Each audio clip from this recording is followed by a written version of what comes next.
গল্পের শুরুতে আমরা জিং নামে একটি ছেলেকে দেখতে পাই, যে কিনা টম অ্যান্ড জেরির কার্টুন দেখছিল। এরপরে সে বাইরে এসে সে বলে যে আমি আমার কোম্পানিটা অন্য কারো হতে দেব না। আর এই সিনটা এখানেই কাট হয়ে যায়। আর এর পরের সিন আমরা সং নামে একটি মেয়েকে দেখতে পাই। সে ঘুমিয়ে ঘুমিয়ে স্বপ্ন দেখছিল যে তার ক্রাশ তাকে বিয়ের জন্য তাকে প্রপোজ করছে, কিন্তু তখনই তার ঘড়ির অ্যালার্ম বেজে যায় এবং তার ঘুমটা ভেঙে যায়। এরপরে সে রেডি হয়ে এসে তাড়াতাড়ি করে সে তার অফিসে চলে আসে, কিন্তু সেখানে আসতে তার 1 সেকেন্ড লেট হয়ে যায়। এর ফলে তার ডাইরেক্টর তার স্যালারি থেকে কিছু টাকা কেটে নেয়। তবুও সং সে এই সমস্ত কিছু মনে না করে সে আবার তার কাজ করতে শুরু করে দেয়, কেননা তার এই অফিসে তার ক্র্যাশও সে কাজ করত। এরপরে সং সে জানতে পারে যে তাদের অফিসে আজ নতুন একটি বস আসতে চলেছে, আর এই বসটা হচ্ছে জিং। এরপরে জিং সে অফিসে এসে সে দেখে যে অফিসের দেওয়ালে কিছু বেড়ালের ছবি লাগানো রয়েছে, আর এইগুলো দেখে সে অনেক বেশি সে রেগে যায় এবং সেই সমস্ত ছবিগুলো সে ছিঁড়ে ফেলে।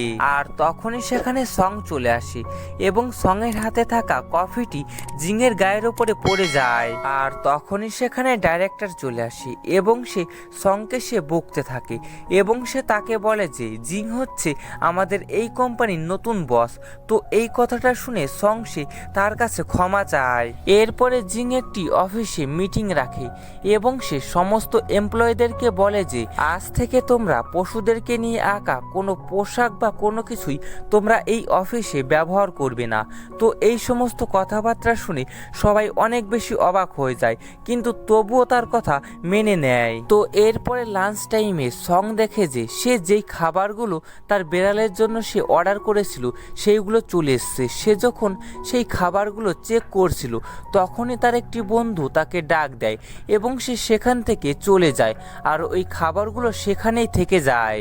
আর অন্যদিকে জিং সে ডাইরেক্টরকে সে বলে যে আমি একটি খাবার অর্ডার করেছি এবং সেই খাবারটা নিচে রয়েছে এবং সেটা তুমি নিয়ে আসো। এটা শুনে ডাইরেক্টর সে নিচে চলে আসে এবং সে দেখে যে বাইরে একটি লাঞ্চ বক্স রয়েছে এবং সে ভাবে যে এই লাঞ্চ বক্সটাই হয়তো জিং সে অর্ডার করেছে, তাই সে সেই লাঞ্চ বক্সটা সে জিংয়ের কাছে সে নিয়ে যায়। তখন জিং সে ডাইরেক্টরের দেয়া লাঞ্চ বক্স থেকে সে খাবার খেতে থাকে, আর তখনই বাইরে থেকে সং সে চিৎকার করে সে বলতে থাকে যে আমার বেড়ালের খাবার কই, আমি যে এখানে একটা বেড়ালের খাবার রেখেছিলাম সেটা কে চুরি করেছে। তো এই কথাটা শুনে জিং সে বমি করতে শুরু করে দেয় এবং সে বুঝতে পারে যে সে বিড়ালের খাবার খেয়েছে, তাই সে ডাইরেক্টরের উপরে সে অনেক বেশি সে রেগে যায়। আর ডাইরেক্টর সেও সঙের ওপর থেকে বদলা নেওয়ার জন্য সে সংকে সে কোম্পানি থেকে বের করে দেয়। এতে সং সে বাইরে বসে সে কাঁদতে থাকে এবং সে ভাবতে থাকে যে সে নতুন বসকে সে জিজ্ঞাসা করবে যে তাকে অফিস থেকে কেন বের করে দেওয়া হলো। এটা জানার জন্য সে যখন রাতে অফিসে আসে তখন সেখানে সে দেখে যে অফিসের চারিদিকে কুকুরের খাবার পড়ে রয়েছে এবং জিং সে কুকুরের মতন আচরণ করছে। এটা দেখে সে অনেক বেশি ভয় পেয়ে যায় এবং সে চিৎকার করে সেখান থেকে চলে আসতে নেয়। তখন জিং সে তাকে দৌড়ে গিয়ে ধরে। তখন সং সে তাকে বলে যে তুমি এমন করছো কেন। তখন জিং সে তাকে বলে যে প্লিজ তুমি এই কথাটা কাউকেই বলো না, আসলে কিছুদিন আগে কিছু লোক আমাকে কিডন্যাপ করেছিল যাতে তারা আমাদের কাছ থেকে এই কোম্পানিটা নিয়ে নিতে পারে। তারা আমাকে কিডন্যাপ করে নানা রকমের এক্সপেরিমেন্ট করতে থাকে এবং তারা আমার রক্তের মধ্যে কুকুরের জিন মিশিয়ে দেয়। এর ফলে আমি এখন অর্ধেক কুকুর এবং অর্ধেক মানুষ। এই সমস্ত কথাবার্তা শুনে সং সে অনেক বেশি সে অবাক হয়ে যায় যে এমন একটি হ্যান্ডসাম একটি ছেলের মস্তিষ্ক নাকি অর্ধেক মানুষ এবং অর্ধেক কুকুর। তো এর পরের সিনে আমরা দেখতে পারি যে এর পরের দিন সং সে যখন অফিসে আসে তখন সেখানে সে জানতে পারে যে তাকে প্রমোট করে বসের পার্সোনাল অ্যাসিস্ট্যান্ট বানিয়ে দেওয়া হয়েছে। এই কথাটা শুনে সং যখন সে জিংয়ের সাথে এই ব্যাপারে কথা বলতে আসে তখন জিং তাকে বলে যে আমার বাবার মৃত্যু হওয়ার পর থেকে আমাদের এই কোম্পানিটার উপরে অনেক মানুষই পড়ে আছে যারা কিনা আমাদের এই কোম্পানিটা ছিনিয়ে নিতে চায়, আর এই জন্যই আমার একটি বিশ্বস্ত লোক লাগতো, তাই আমি তোমাকে বিশ্বাস করে আমার পার্সোনাল অ্যাসিস্ট্যান্ট বানিয়েছি। তো এর পরের সিনে আমরা দেখতে পারি যে জিং সে একটি পেট কোম্পানির সাথে ডিল সাইন করতে আসে, আর সেখানে সে একটি কুকুরের খাবার দেখতে পায়, আর সেটা দেখে সে তার কন্ট্রোল হারিয়ে ফেলে এবং সে কুকুরের মতন সে আচরণ করতে থাকে এবং সে সেই খাবারগুলো সে খেতে থাকে। এটা দেখে সেখানে থাকা সবাই অনেক বেশি অবাক হয়ে যায় এবং এই ডিলটা অসম্পূর্ণই থেকে যায়। এর পরের দিন সকালবেলা জিং সে সংকে ফোন দিয়ে তাড়াতাড়ি অফিসে আসতে বলে, আর সেখানে এসে সে জানতে পারে যে জিং তাকে নিয়ে অনেক বড় একটি মিটিংয়ে যাবে, যেখানে কিনা জিংয়ের কাকা সেও উপস্থিত থাকবে। আসলে জিংয়ের কাকাই সেই জিংয়ের উপরে সে এই এক্সপেরিমেন্টটা করেছিল এবং তাকে অর্ধেক কুকুর এবং অর্ধেক মানুষ বানিয়ে দিয়েছে, যাতে সে জিংয়ের কাছ থেকে সে এই কোম্পানিটা সে হাতিয়ে নিতে পারে।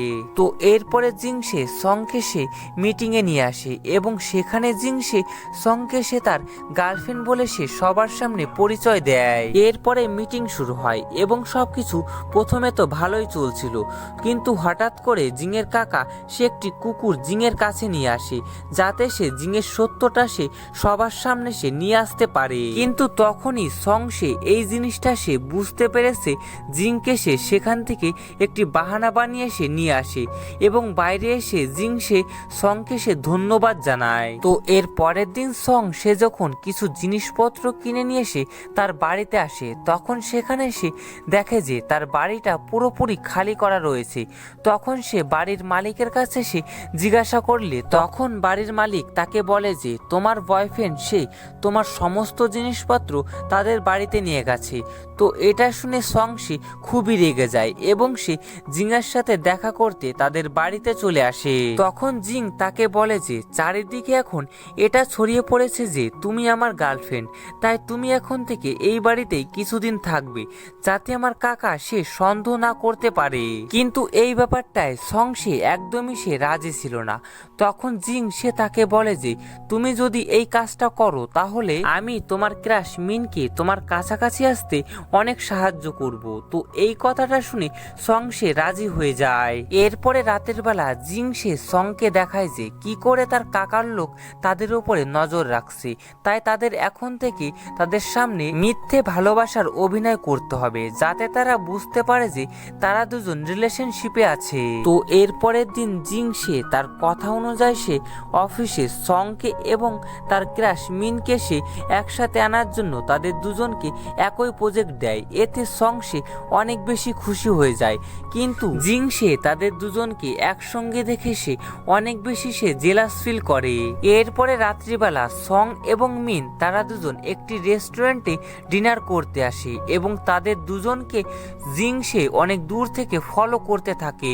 আর কিছুক্ষণ পরে সেখানে জিংয়ের কাকা সে চলে আসে এবং সে সংকে সে মিনের সাথে দেখে সে অনেক বেশি অবাক হয়ে যায় এবং তখনই সেখানে জিং সে চলে আসে এবং সে পরিস্থিতিটা সামলে নেয়। তো এর পরের দিন জিংয়ের মা সে এর সাথে দেখা করার জন্য সে জিংয়ের অফিসে আসে এবং সেখানে জিংয়ের মার সংকে অনেক বেশি পছন্দ হয়। এরপরে জিংয়ের মা সেখান থেকে চলে যাওয়ার পরে জিং সে বুঝতে পারে যে সে এখন সংকে অনেক বেশি সে ভালোবাসতে শুরু করেছে, তাই সে এরপর থেকে সে সংকে সে ইমপ্রেস করার চেষ্টা করতে থাকে এবং তার ফিলিংগুলো সে জানার চেষ্টা করতে থাকে। কিন্তু সে তো তার ক্রাশ মিনকে সে অনেক বেশি পছন্দ করত, তাই জিং সে অনেক বেশি হতাশ হয়ে পড়ে। এরপরে একদিন জিং সে অফিসে কাজ করতে করতে হঠাৎ সে অজ্ঞান হয়ে যায়। তখন সে তাকে তার বাড়িতে নিয়ে আসে। এরপরে জিংয়ের যখন জ্ঞান ফিরে তখন জিং সে বুঝতে পারে যে তার অবস্থা আস্তে আস্তে এখন আগের থেকে অনেক বেশি খারাপ হয়ে যাচ্ছে, কিন্তু সে এই ব্যাপারে কে সে কিছুই বলে না। এরপরে দেখা যায় যে জিংয়ের কোম্পানির সাথে ওই পেট কোম্পানির ডিলটা সাকসেসফুল হয়ে যায়। এতে তারা সবাই অনেক বেশি খুশি হয়ে যায়। এরপরে তারা পার্টি করার জন্য একটি ক্লাবে আসে এবং সেখানে তারা সবাই অনেক বেশি এনজয় করে। কিন্তু ওয়াশরুমে দেখা যায় যে জিং সে তার ওপর থেকে সে কন্ট্রোল হারিয়ে ফেলছিল এবং সে কুকুরে সে পরিণত হচ্ছিল। তাই সে এর পরের দিন জিং সে কে দুটি আর্ট গ্যালারির টিকিট দেয় এবং তাকে মিনের সাথে সেখানে যেতে বলে, কিন্তু সে সেখানে মিনের সাথে যেতে চায় না। তখন জিং সে কে বলে যে এখন আর আমার তোমাকে আর কোনো দরকার নেই, তাই তুমি এখান থেকে যেতে পারো। এই কথাটা শুনে সে কাঁদতে কাঁদতে সেখান থেকে চলে যায়। আসলে জিং সে তার ওপর থেকে সে কন্ট্রোল হারিয়ে ফেলছে ফেলছিল। এর জন্য সে সংকে সে তার থেকে সে দূরে রাখতে চাইছিল।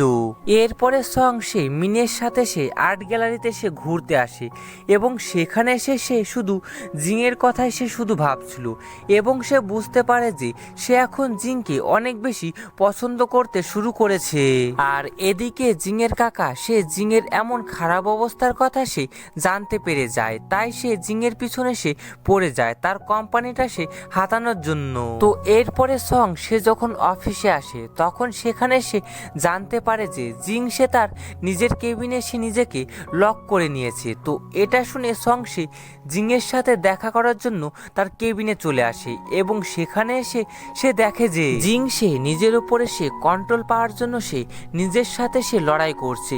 তো এটা দেখে সং সে কাঁদতে কাঁদতে তাকে সজ্ঞানে আনার চেষ্টা করতে থাকে, কিন্তু জিং সে তাকে বলে যে তুমি এখান থেকে চলে যাও। আসলে জিং সে সংকে সে কষ্ট দিতে চাইছিল না, তাই তাকে এখান থেকে চলে যেতে বলছিল, কিন্তু সং সেখান থেকে যায় না। তখনই সেখানে একটি লোক এসে সে জিংকে সে অজ্ঞান করে সে তার বাড়িতে নিয়ে আসে। আর এই লোকটা ছিল জিংয়ের বাবার পার্সোনাল সেক্রেটারি। সে জিংয়ের এই অসুখের কথা সে জানতো এবং সে জিংকে অনেক সাপোর্টও করত। এরপরে সে সংকে বলে যে জিং তোমাকে অনেক ভালোবাসে, কিন্তু সে তার উপর থেকে সে কন্ট্রোল হারিয়ে ফেলছিল, এর জন্যই তোমাকে তার থেকে সে দূরে রাখতে চাইছিল। তো এই ব্যাপারটা সং সেও বুঝতে পারে।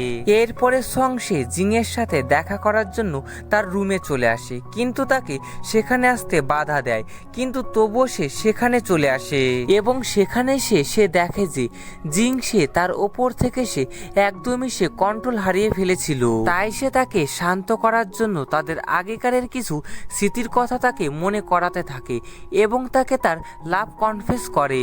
এতে জিংয়ের আগেকারের কিছু কথা মনে পড়ে যায় এবং সে শান্ত হয়ে যায়। এরপরে জিংরা তারা তাড়াতাড়ি করে কোম্পানিতে চলে আসে এবং সেখানে সে দেখে যে জিংয়ের কাকা সে জিংকে এই পথ থেকে সরিয়ে সে এই কোম্পানিটা সে তার নামে করতে চায়। এটা দেখে জিং সে সব সত্যই সে বুঝে যায় এবং সে তার কাকাকে সে তাদের কোম্পানি থেকে সে বের করে দেয় আর সংকে সে প্রমোট করে সে তার কাকার পজিশনে তাকে বসায়। এতে কোম্পানির সবাই অনেক বেশি খুশি হয়ে যায়। তো এরপর একদিন জিং সে অফিসে সবার সামনে সে সংকে প্রপোজ করে। এতে সং সে খুবই খুশি হয়ে যায় এবং সে তাকে হ্যাঁ বলে দেয় এবং তারা দুজন ভালোবেসে এক হয়ে যায়। আর এমন একটি সুন্দর একটি দৃশ্যের মাধ্যমে এই ড্রামাটা এখানেই শেষ হয়ে যায়।